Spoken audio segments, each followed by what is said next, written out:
Pessoal, hoje nós vamos estar falando sobre a questão da judicialização da desassociação, tá ok?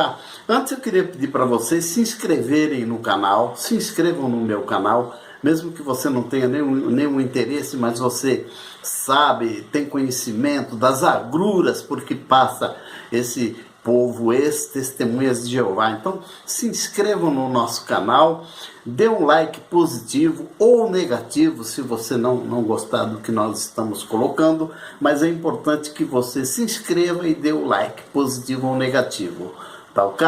É óbvio que nós estamos enfrentando algumas barreiras aí, e vocês vão ver pela quantidade de likes positivos e negativos que há, vocês já vão poder avaliar.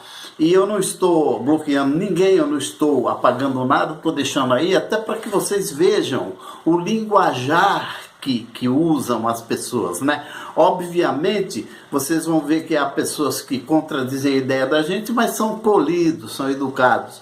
E vocês vão ver outras que falam num sentido pejorativo, né? Então isso não constrói nada, mas aí vocês já podem ter a ideia de que a nossa aparição aqui atrapalhou muita gente que estava formando grupos com ideias de angariar dinheiro para depois levar para um escritório de um advogado, já que eu não acredito que haja advogados por trás disso, né? Mesmo porque seria uma captação de clientela, o que não é permitido pelo Código de Ética, tá ok? Então, pelo linguajar deles, eu deixo aí, vocês veem, tá?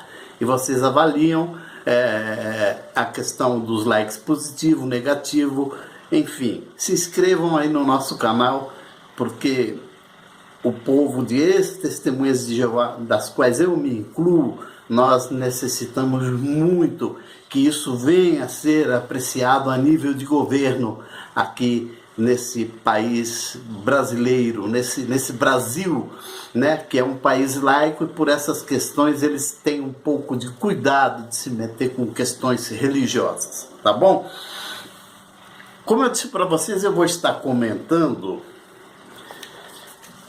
uma ação que eu não tinha olhado nada dela ainda, mas vocês conhecem lá do Sebastião do Ceará, que ele foi desassociado e ele entrou com 3 ações lá pelo estado do Ceará, e uma delas teve uma ação penal que ele entrou contra o ancião presidente da congregação que o desassociou e um auxiliar imediato que ele tinha lá. Ele entrou com essa ação penal pelos danos que a desassociação causa, né? Então estaria em tese infringindo a lei, a questão da lei lá dos preconceitos raciais, etc. Então, aconteceu o seguinte: esses anciões, talvez por algum advogado da torre, não sei, eles constituíram um advogado, entraram na justiça, já tinha sido feito um inquérito policial, já tinha sido mandado para o juiz, o promotor já tinha denunciado, o juiz já tinha recebido a denúncia, certo? E eles entraram com um pedido de habeas corpus para trancar a ação penal, ou seja, impedir que aquela ação penal prosseguisse, porque no entender desses anciões lá das Testemunhas de Jeová no Ceará, eram injustas. Então o que aconteceu? O habeas corpus foi examinado pela primeira Câmara Criminal do Tribunal de Justiça do Estado do Ceará, pela primeira Câmara, do qual o relator foi o desembargador Francisco Pedrosa Teixeira. Tá? Uma Câmara se compõe de 3 desembargadores, um presidente, outro relator e um outro compõe o terceiro juiz que vota, e é decidido por maioria, tá? A questão dos votos. Então, o que aconteceu? A manifestação desse desembargador é que abriu esse ensejo que nos animou, porque não tem jurisprudência, não tinha nada no Brasil, não tem nada que a gente pudesse embasar. Qualquer juiz que ficasse diante de uma circunstância, de uma ação nesse sentido nosso, principalmente da desassociação, ele ficaria perplexo porque não tinha uma jurisprudência, não tinha uma decisão anterior, não tinha nada. Agora já tem no Ceará. E vamos fazer com que isso se espalhe aí pelo Brasil. Tá ok? Então, ao receber o habeas corpus, o desembargador relator, ele justificou, porque realmente é excepcional, tá? Trancar uma ação penal, se resolver isso por habeas corpus. Tem que ser muito flagrante a ilegalidade, tem que ser uma coisa muito flagrante, que salta aos olhos que é ilegal você admitir um habeas corpus nessa circunstância. E foi o que ele fez, o desembargador. Ele dizia que excepcionalmente ele admitia, né, uma vez que era flagrante a ilicitude praticada contra os dois anciões das Testemunhas de Jeová, o presidente e o outro, ou seja, uma ação penal, tá? Ele achava muito desproporcional e flagrantemente incorreto. Então ele concedeu o habeas corpus e mandou trancar essa desassociação, mandou trancar essa ação penal que estava em andamento referente à questão de desassociação. No voto dele, ele diz uma série de coisas, um dia vocês podem conferir, mas entre outras, eu peguei as principais aqui. Ele diz que crê em Deus e que ele segue uma máxima, que existe um tipo de um jargão referente a juiz, né? Que diz assim: se você quiser se tornar um juiz, tem que ser porque você se sente bastante forte para destruir a iniquidade. Então, olhem o jargão que ele usou. Ele vestiu a camisa da torre, né? Literalmente, né? O jargão que ele usou. Quer dizer, ele se justificou que ele estava sendo um juiz forte diante de uma iniquidade. Isso é o que o desembargador falou aqui. Então ele começa dizendo que olha a tendência, tá? Ele começa dizendo que os testemunhas de Jeová seguem fielmente a Bíblia e que as outras religiões a relativizam. Só falta ele virar testemunho de Jeová, né?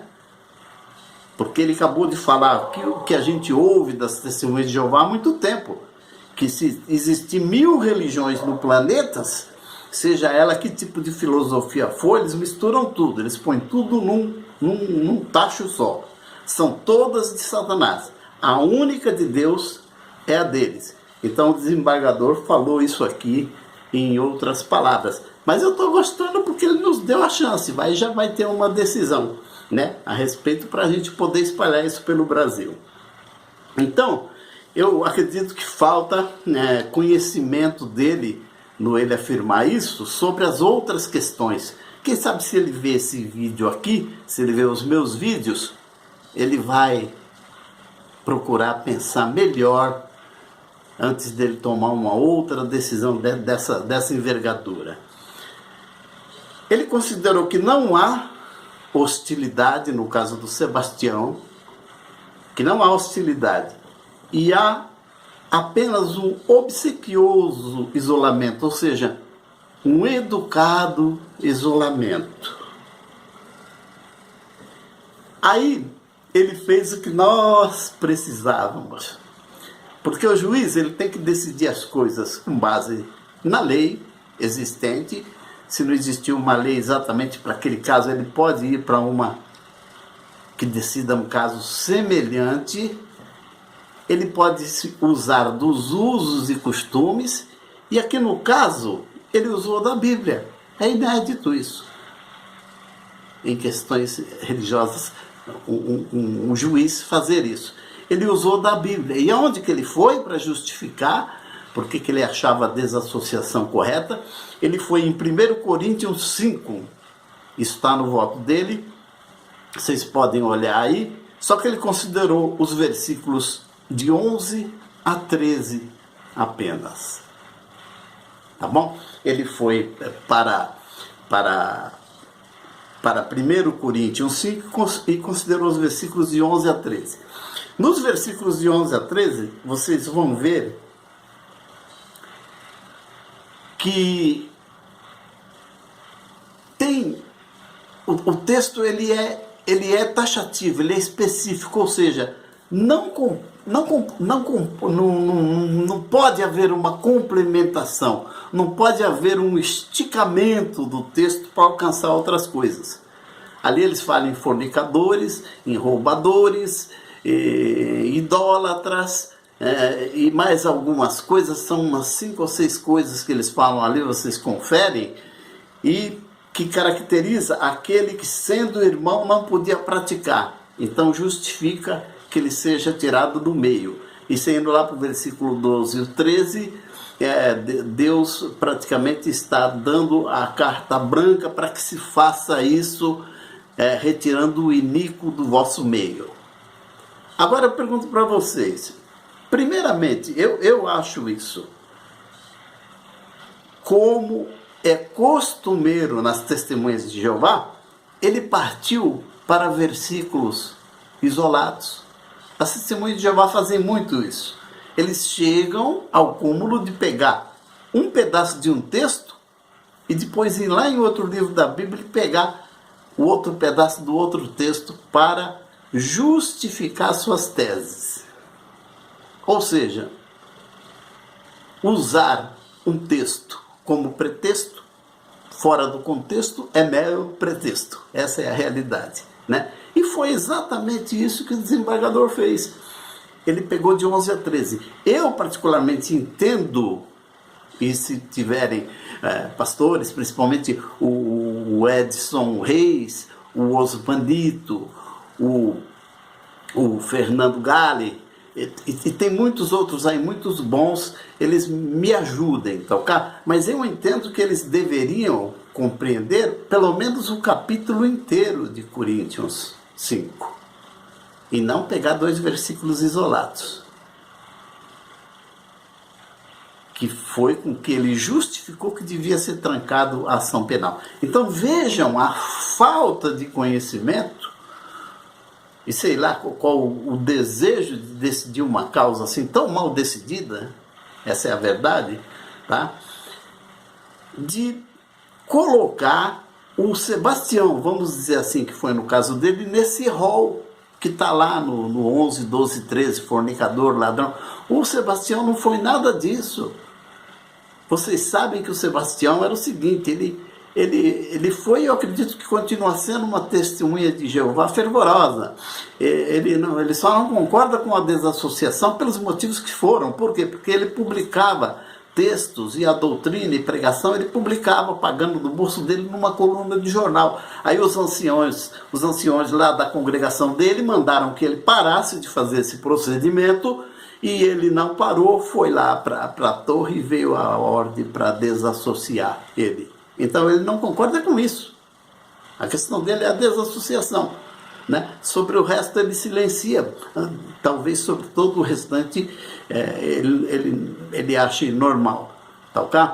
Mas vejam bem, não só o Sebastião, lá do Ceará, como muitos de vocês estão incluídos nesses versículos 11, 12 e 13 de 1 Coríntios 5. Quer dizer, como ele é taxativo, eu sei que a maioria, acredito que 99% dos desassociados, o que eles praticaram não se enquadra em nada daquilo. Eles não são ladrões, eles não são roubadores, eles não são idólatras, eles não são difamadores, eles não se enquadram em nada daquilo lá. Eu acredito que a maioria deles pode ter sido por fornicação ou por questões doutrinárias, divergências doutrinárias. E até mesmo no caso do Sebastião, não divergência doutrinária, muito pelo contrário, ele querendo expandir a doutrina sem violar nada do que é ensinado lá. Então veja bem, a desassociação, já que o desembargador citou Coríntios, ele deveria procurar saber, ele poderia pedir informações para saber qual foi a questão da desassociação do Sebastião. Qual foi o motivo? Para depois ele ver se enquadrava em Coríntios de 11 a 13. Ele ia ver que não se enquadrava. Então, gente, sob esse aspecto, já surgiu uma luz no fundo do poço, tá? Se ele foi com base em decisão na Bíblia, e a Bíblia é taxativa sobre os casos, ora, 90% não está enquadrado ali naqueles casos. Eu acredito que 90%, se não for mais, foram desassociados por outras questões. E eles colocam tudo lá no mesmo bloco. Tá ok? Então faltou conhecimento, a decisão dele foi infeliz. Eu vou olhar mais um pouco, porque houve um recurso ordinário constitucional lá do pessoal lá no Ceará. Só que eu ainda não consegui ver aqui a resposta desse recurso, tá ok? Mas ele foi bastante infeliz, né? Vocês vejam por que o judiciário não examina, né? Não examina porque eles não entendem, eles entendem de leis. Mas o juiz pode decidir com base em usos e costumes, se não tiver legislação, como é o caso. Então ele decidiu com base em Coríntios e errou, tá? Então, em tese, o que nós podemos afirmar? Ora, todas as testemunhas de Jeová que foram desassociadas por qualquer motivo que não seja aqueles elencados ali de Coríntios de 11 a 13, principalmente o 12, não esteja elencado ali,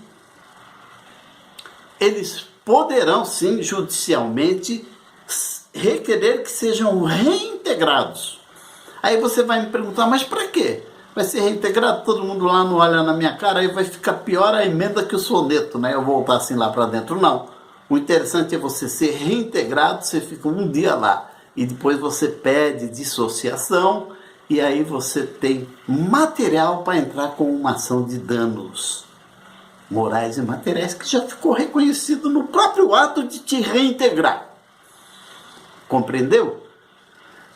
Porque o estatuto de igrejas, eles são semelhante, é o de associação. Então, no de associação se enquadra várias coisas.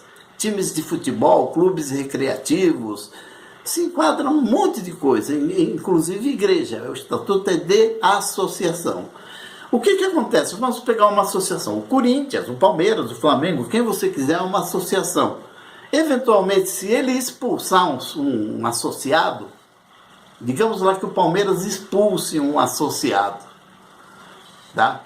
Porque no entender lá da diretoria, ele cometeu algum fato que justifique ele ser excluído do quadro associativo. Então, digamos, o Palmeiras desassociou um associado, né? Só muda a expressão. Se ele vai na justiça, pega os estatutos do clube e está lá nos estatutos do clube, não tiver, como não vai ter nos estatutos da Testemunha de Jeová, falando nada sobre desassociação, e se eles pôr na hora não vale o que estava já lá há anos, tá ok?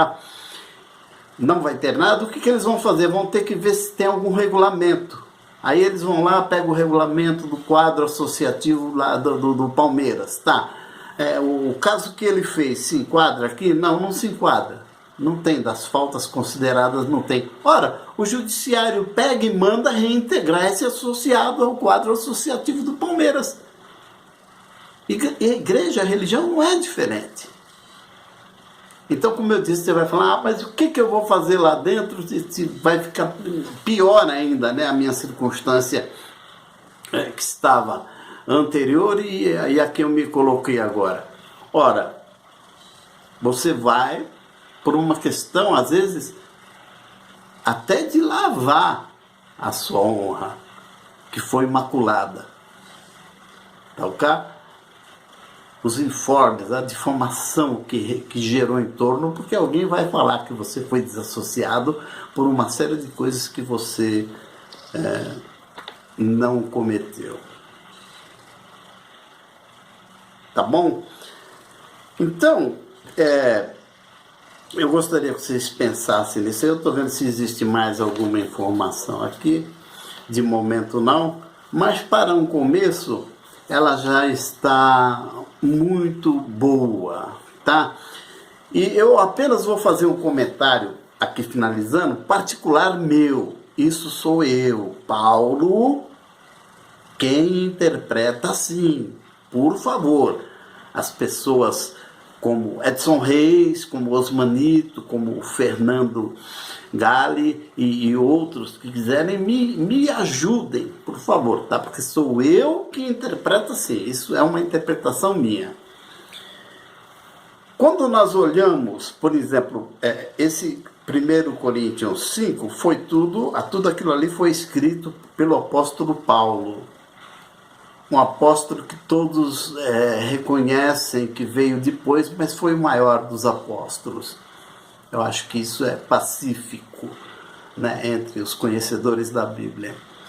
Então o apóstolo Paulo colocou essas situações ali em Coríntios. Em Coríntios mesmo, me parece que ele até se arrepende de um tratamento muito severo que ele deu a um caso que acontecia nas igrejas lá da época. Então, o apóstolo Paulo escreveu esse capítulo. É a palavra de Deus? É a palavra de Deus. Por quê? Porque toda a escritura é inspirada. Então, ele escreveu inspirado por Deus. Mas, às vezes, e aí é que entra a questão o que eu acho, eu fico me perguntar. Lá em Gênesis, Deus, quando fez o homem, olhou, viu o homem ali sozinho. O que ele disse? Não é bom que o homem viva só, far-lhe-ei uma companheira, né? E deitou pesado sono sobre Adão, retirou uma costela e o restante vocês sabem. Quando vocês vão olhar Paulo, falando a respeito, ele fala totalmente ao contrário. Ele disse que a pessoa que quisesse dedicar ao ministério, ele deixa claro isso, era bom que permanecesse como ele, que não se casassem, tá? E aí ele termina dizendo, mas se não conseguirem, é melhor casar do que viver abrasado. Ou seja, você consegue se anular nesse aspecto para fazer a obra de Deus. Ele quis dizer com uma perfeição de 100%, no entender dele, casamento só atrapalharia. Uma mulher só atrapalharia. Filhos só atrapalhariam. Então, era aceitável que permanecessem como ele. Mas que se não conseguissem, era melhor que se casassem do que ficar abrasado. Então, você veja. É inspirado por Deus? Sim. Mas na hora que um inspirado por Deus e o Criador dele fala, com qual que você vai ficar? Eu prefiro ficar com o que está lá em Gênesis. Não é bom que o homem viva só. Eu não sei se Deus, em alguma outra parte, ele fala diretamente sobre essa questão aí, desassociação. Aí é os pastores que vão me ajudar. Só que tem o seguinte... Ainda assim, né, o texto de Coríntios nos servindo é uma opinião de Paulo. Será que existe uma de Deus ou de Jesus a respeito? Vocês aí me ajudem, tá? Nas vias das dúvidas, se fosse para considerar a questão se casar, não se casar, ter família, não ter família, eu ficaria com o que Deus mandou e não com o que Paulo achou, tá bom? Obrigado pela sua atenção e até a próxima oportunidade.